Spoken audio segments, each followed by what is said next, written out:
বাংলাদেশ জামাতে ইসলামীর নারী কর্মীরা মূলত দলটির মহিলা বিভাগ এর অধীনে সংগঠিত হন এবং তারা দাওয়াতি ও রাজনৈতিক কর্মকাণ্ডে সক্রিয় অংশগ্রহণ করে থাকেন।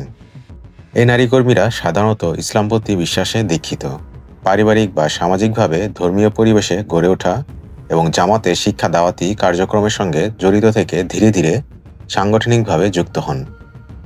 দলটির মতে তাদের প্রায় 40% সদস্যই নারী, যারা গ্রাম, শহর, থানা, জেলা এমনকি কেন্দ্রীয় পর্যায় পর্যন্ত সক্রিয়ভাবে ভূমিকা পালন করছেন।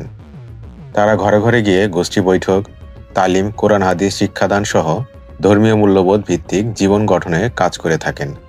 দাওয়াতি কার্যক্রমের বাইরে তারা এখন বিভিন্ন রাজনৈতিক কর্মকাণ্ডে অংশ নিচ্ছেন, যেমন মানববন্ধন, নির্বাচন কেন্দ্রিক প্রচারণা, ভোটার সচেতনতা, নারী নির্যাতন বিরোধী কর্মসূচি ইত্যাদি।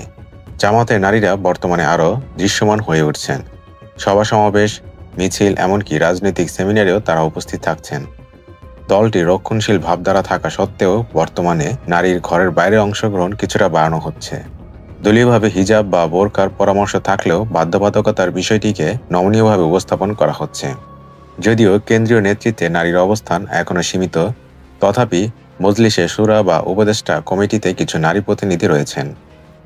দলীয় সিদ্ধান্ত গ্রহণ প্রক্রিয়ায় নারীদের সক্রিয়তা তুলনামূলকভাবে কম হলেও স্থানীয় ও সামাজিক স্তরে তাদের কার্যকর ভূমিকা রয়েছে। রাজনৈতিকভাবে জামাতের মহিলা বিভাগ এখন নির্বাচনে প্রার্থী দিচ্ছে, জনমত গঠন করছে, এমনকি নারী অধিকার সম্পর্কিত ইস্যুতেও নিজেদের অবস্থান স্পষ্ট করছে।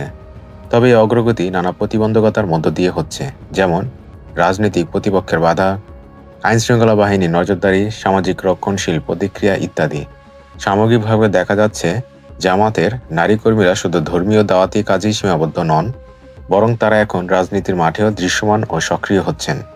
জামাতের এই রূপান্তরমূলক যাত্রায় নারী কর্মীরা একদিকে দাওয়াতের ধারক, অন্যদিকে রাজনীতির চালক হিসেবে আত্মপ্রকাশ করছে। এর ফলে দলটি তার ঐতিহ্যগত চেহারার বাইরে এসে একটি নতুন বাস্তবতায় অভিযোজনের চেষ্টা করছে, যেখানে নারীর ভূমিকা আর শুধু নেপথ্য নয়, বরং দৃশ্যমান ও গতিশীল।